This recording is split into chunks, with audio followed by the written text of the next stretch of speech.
गं गणपतये नमः।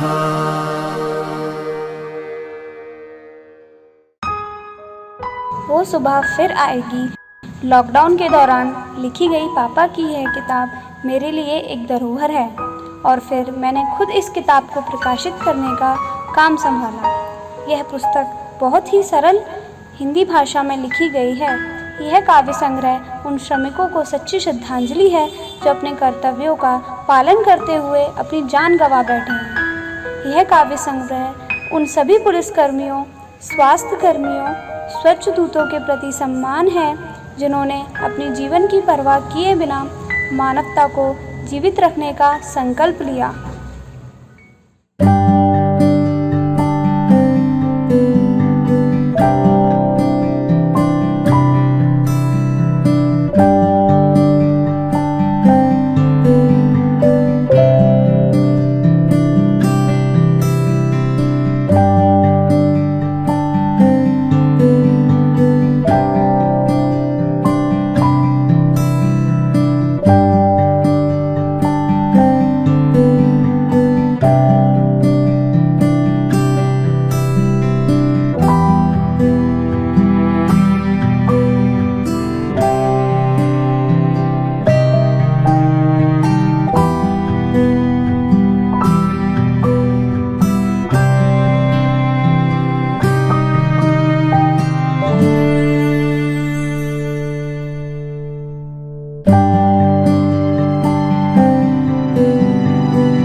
बड़ी खुशी की बात है कि हमारे नर्मदांचल के एक ऐसे गीत के कवि जो हमारे बीच एक अनमोल रचना को लेकर उन्होंने अपनी पुस्तिका का चयन किया है, उसे लिखा है।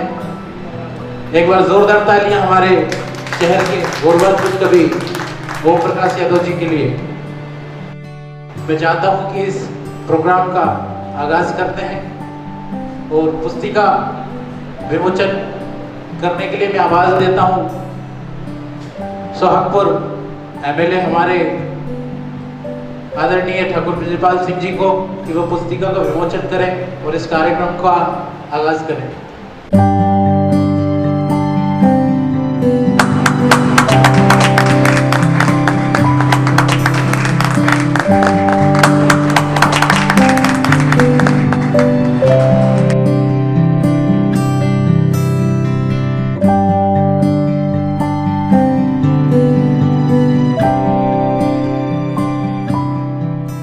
के इस तट पर जो सोशल डिस्टेंसिंग के साथ हम आज इस आयोजन में शामिल हुए हैं, पी भाई साहब का आदेश था तो आना ही था कि इसमें फिजिकल दूरी जरूर है लेकिन आत्मीय संबंध कितने पास कर दिए इस लॉकडाउन ने, ये इस बात से समझ आया कि देवास से आके जो होशंगाबाद से उनका लगाव, आत्मीय लगाव, चाहे फिजिकल वो देवास में हो, शायद 200 किलोमीटर जो ऊपर की डिस्टेंस है, लेकिन उसके बावजूद दूरियों ने उन्हें होशंगाबाद से दूर नहीं किया। इसके लिए बेहद साधुवाद के पात्र हैं। एक बार जोरदार ताली से उनका स्वागत और अभिनंदन कि आज भी वो इस शहर से जुड़े हुए हैं।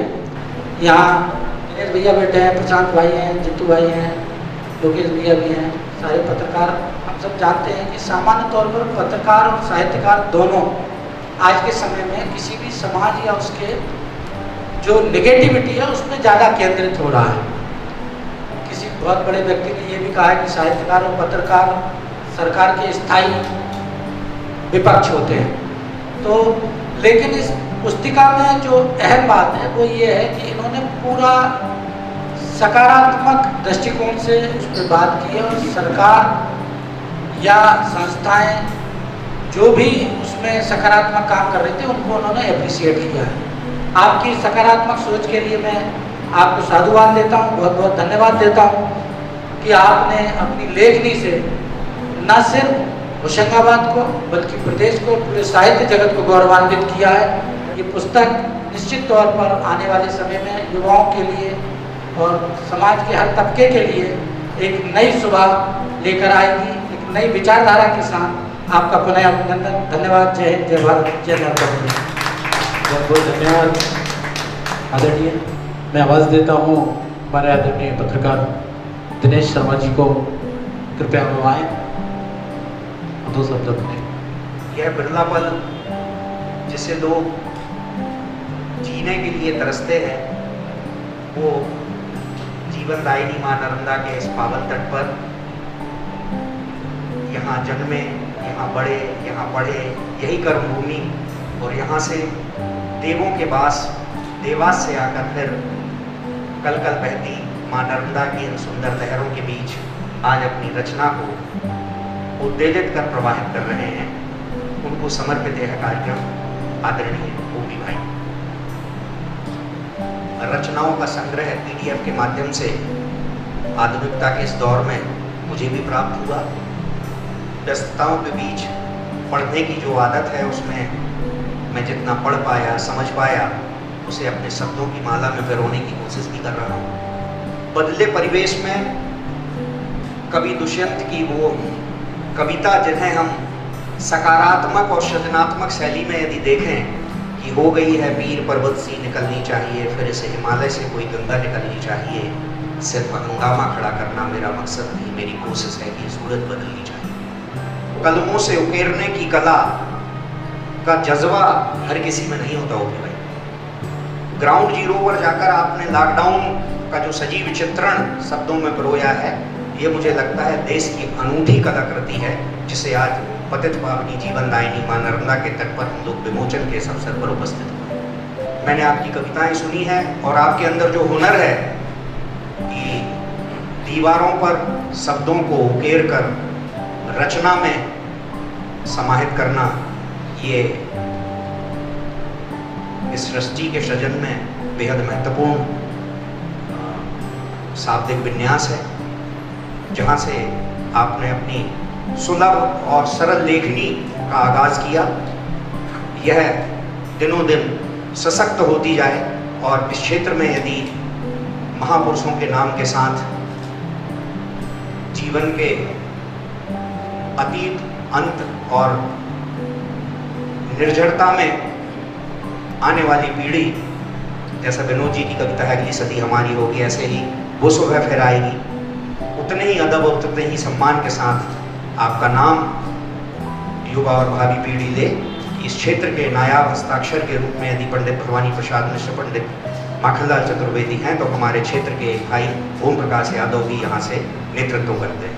मेरी इन्हीं शुभकामनाएं, इन्हीं मंगल कामनाओं के साथ आपके रचनात्मक क्षेत्र में, साहित्य के क्षेत्र में एक गीतकार के रूप में आपके हस्ताक्षर इस देश सहित विश्व में अमिट छाप छोड़ें। पुनः आपको ढेर सारी बधाई और शुभकामनाएं। धन्यवाद। आदरणीय शर्मा जी, बहुत बहुत धन्यवाद। मैं आवाज़ देता हूँ आत्माराम जी यादव जी को कि वे आए और अपनी समीक्षा प्रकट करें। आदरणीय मंच, उपस्थित सभी मेरे साथियों, ओम प्रकाश जी के आज एक काव्य संकलन वो उसमें फिर आएगी आज विमोचन का कार्यक्रम, वो उसमें फिर आएगी। जैसा कि अभी पुस्तिका हमारे समक्ष नहीं है, लेकिन हमने सोशल मीडिया पे इनके सारे वो छंद, जहाँ उन्होंने जिस विषय पे या जहाँ आवश्यकता पड़ी, जो समस्या कोरोना काल के समय में देखी, ओम प्रकाश ने हर घटना को उसके अंदर समाहित करने का प्रयास किया है। जहाँ तक जितना तीखा व्यंग था, तीखा व्यंग भी उन्होंने किया है, और जहाँ पुलिस वालों की या जिन लोगों ने कोरोना टाइम में अच्छे जिम्मेदारी का निर्वहन किया, उनका सबका इन्होंने उनका उत्साहवर्धन भी किया है। इन्होंने मुझे बोला कि भैया मैंने कुछ कविताएं लिखी है, तो उन्होंने कहा कि इसमें कुछ अपनी प्रस्तावना लिखे। तो मैंने एक छोटी सी प्रस्तावना, जो मुझसे कविता को देखने के बाद में लगा था एक प्रस्तावना लिखने का अवसर इन्होंने दिया, मुझे बड़ा अच्छा लगा। तो मैंने प्रस्तावना लिखी, लेकिन इनके जीवन के विषय में जितना मुझे था वो मैंने उसके अंदर में अपनी प्रस्तावना लिखा हुआ है। और निश्चित रूप से मैं मानूंगा कि आप पुस्तिका हमारे पास खुली है, तो पढ़ने का आनंद भी कुछ और होता, और आपके सभी लोग सुनते तो उसका आनंद कुछ और आपको लगता। तो मैं समझूंगा कि कुछ के जो भी छंद वाला काव्य है वो कुछ ओम भाई कुछ उसको सुनाएंगे, और चूंकि मैं मोबाइल में तो भी देख नहीं पाया हमें, तो मैं चाहता है उसके 2-4 छंद में आपको यहाँ प्रस्तुत करता। ओम की उपलब्धि आज हमको गौरवान्वित किए हुए, होशंगाबाद को गौरवान्वित किए हुए, निश्चित रूप से आने वाले समय में ओम प्रकाश की जो उपलब्धियाँ हैं मैं इस नगर के लिए एक नई पहचान देगी। इन्हीं शब्दों के साथ मैं अपना स्थान रखूँगा। आदरणीय यादव जी का बहुत बहुत धन्यवाद। एक बार जोरदार तालियां इस पत्रिका विमोचन पुस्तिका विमोचन के लिए। और आगे चलते हैं, कुछ कहते हैं इस तरह। तेरे दामन पे जो आए न हवा को सलाम, चूम लूं मैं उस जगह जिस पे आए तेरा नाम, सबसे प्यारी सुबह तेरी, सबसे रंगी तेरी शाम, तुझ पे दिल कुर्बान। तो दोस्तों, जिस देश की शाम रंगीन हो और सुबह प्यारी हो, तो वो फिर सुबह कैसे नहीं आएगी, वो सुबह फिर आएगी। एक बार जोरदार तालियां। कवि ओम प्रकाश जी को मैं आवाज देता हूँ अपनी रचना प्रस्तुत करें। सम्मानीय मंच, आज के कार्यक्रम के मुख्य अतिथि माननीय विजयपाल सिंह जी ठाकुर, विधायक जौनपुर, मेरे अग्रज और राजेंद्र सिंह जी ठाकुर, दिनेश शर्मा जी, मेरे मार्गदर्शक आत्माराम भाई, प्रदीप भैया, विजय चौकसे जी, तेज कुमार जी गौर, विवेक श्रीवास्तव, प्रशांत जी बैठे हैं, प्रशांत भैया, शेख जी, कुंदन भाई बहुत अच्छा संचालन आज किया। बात चाहे पत्रकारिता की हो या साहित्य की हो या मंची कविता की हो, पूर्व पीढ़ी ने मौलिकता को जिया है। और एक कवि होना कोई बहुत बड़ी बात नहीं है, लेकिन मौलिक कवि होना, जहाँ तक कि छंदों को लेके जब बात आती है, गीत की कंपोजिंग को लेके बात आती है, मैं समझता हूँ राजन भाई ने निर्विवाद रूप से होशंगाबाद का पिछले 15 वर्षों से एक परंपरा बनाई है। उनने देश के मौलिक और स्थापित कवियों को प्रदान किया है। तो ये सीखने को मिलता है, और सीखने को ये मिलता है कि जिस तरह मेरे नगर का, मेरे शहर का मिजाज है, उस मिजाज से लेखन हो तो ज़्यादा बेहतर है। पुस्तक का 50% हिस्सा रचना है। होशंगाबाद के नगर की गतिविधियों पे खासकर प्रशांत भाई बैठे हैं, और होशंगाबाद और बैतूल और नरसिंहपुर जिले में जिस तरह हमारे पत्रकार मित्र काम कर रहे थे, जिस तरह वातावरण था, उस वातावरण को उन्होंने जैसे उसको देखा है, वो मैंने उसको जिया है। एक छंद है कि प्रणाम जिन्होंने धर्म से ऊपर हिंदुस्तान रखा, प्रवासी जिन्होंने दुनिया में राष्ट्र का मान रखा, गहन तम की देहरी पर आशाओं का दीप रखा, प्रधान की जनवाणी का दुनिया में सम्मान रखा, भारत के मन की बात दुनिया की हो जाएगी, वो सुबह फिर आएगी। और एक और दृश्य देखा था मैंने कि कुछ असामाजिक तत्वों द्वारा लखनऊ के अंदर पुलिस वालों को के ऊपर जो बदतमीजी की थी, जिस तरह के हमले किए थे, तब लिखा था कि दर्द कभी समझा है तुमने पहली सेवादारों का, कुछ उद्दंड उत्पात मचाते दोस्त कहां सरकारों का, कर्तव्यों से ऊपर उठकर प्राण धरे चलते हैं, कुछ दिन घर में रहने से जायदाद नहीं जाएगी, यार वो सुबह फिर आएगी। और एक और बात देखी मैंने कि जिस तरह से सनातन धर्म खड़ा था इस विपदा में, उस समय कुछ ऐसी भी धार्मिक संस्थाएं थी, इस सारे शोरों में मैंने बात करने की कोशिश की है कि दान पेटियां दौड़ पड़ी हैं, गिरजा जी तुम भी कुछ बोलो, दान पेटियां दौड़ पड़ी हैं, गिरजा जी तुम भी कुछ बोलो, लंगर ने पकवान पकाए वाहे गुरु की जय बोलो, वक्त बोर्ड के दरवाजे भी मानव हित में खोले जाएं, मस्जिद और जिनाले के भी इस विपदा में पट खोलो, विपदा आई जाएगी, एक नजीर रह जाएगी, वो सुबह फिर आएगी। और प्रशांत भाई और पीताम्बर जोशी जी का एक दृश्य देखा, जिस तरह लॉकडाउन में वो काम कर रहे थे। मैं आपसे 250 किलोमीटर दूर था, लेकिन मुझे लगा कि नहीं, मुझे मेरे नगर पर और मेरे अपने लोगों पे मुझे फख्र है। भूखे रहकर भूखों की खबरें रोज जुटाना है, संक्रमण के आक्रमण से खुद बचना और बचाना है। दायित्व बोध हिलोने लेता, कलम नहीं सोने देती। हालातों से लड़ने हमको हर हालत में जाना है। धैर्य रखें, कोई सुखद खबर भी आएगी, कोई शुभ फिर आएगी। एक और बहुत दुखद बात ये देखने को मिली कि जिस समय मौलाना साहब के ऊपर कुछ कहा जाना था, कुछ लिखा जाना था, हमारे सब धार्मिक स्थल बंद थे और उसी समय कुछ लोग इबादत करने की, नमाज करने की जिद खोलकर काफी लंबे समय तक उन्होंने ये सब कुछ किया। तो ऐसे समय जो लोग खामोश थे उनके लिए मैंने कहा कि देश के जगजीतों ने जिनको सिर माथे पर बिठा रखा था, अकादमियों के शिखर पर जिनको ऊपर उठा रखा था, मुशायरों से शेरबानी धुलती जिनके पेट वजीफों से थे, उन्हीं कुछ गद्दारों ने इस नफरत को पाल रखा था। नस्ल, गज़ल और रुबाई सभी कौम की रह जाएगी, वो शुभ फिर आएगी। शुभ क्यों है?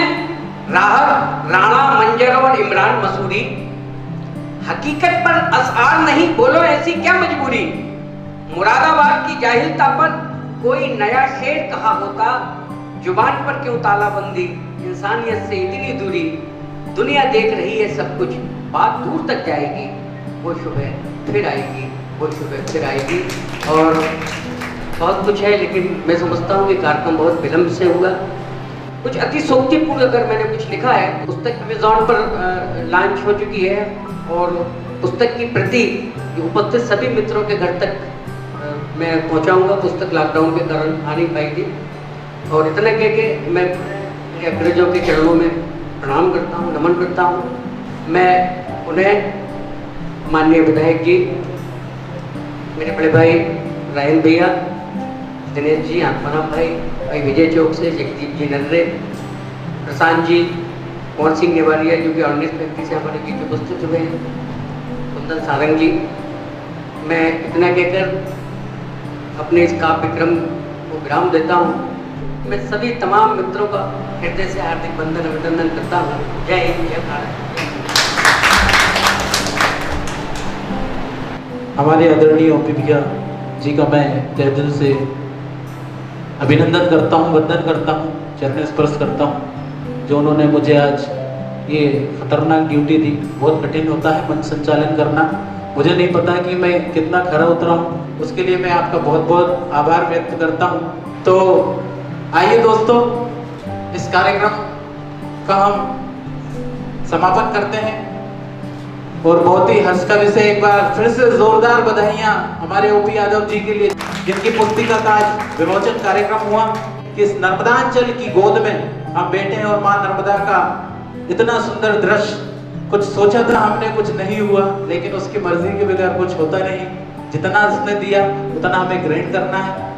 और आइए समापन की बेला में हम हमारे राज्य के राज्यपाल जी के लिए 2 मिनट का मौन धारण करके इस कार्यक्रम का समापन करते हैं।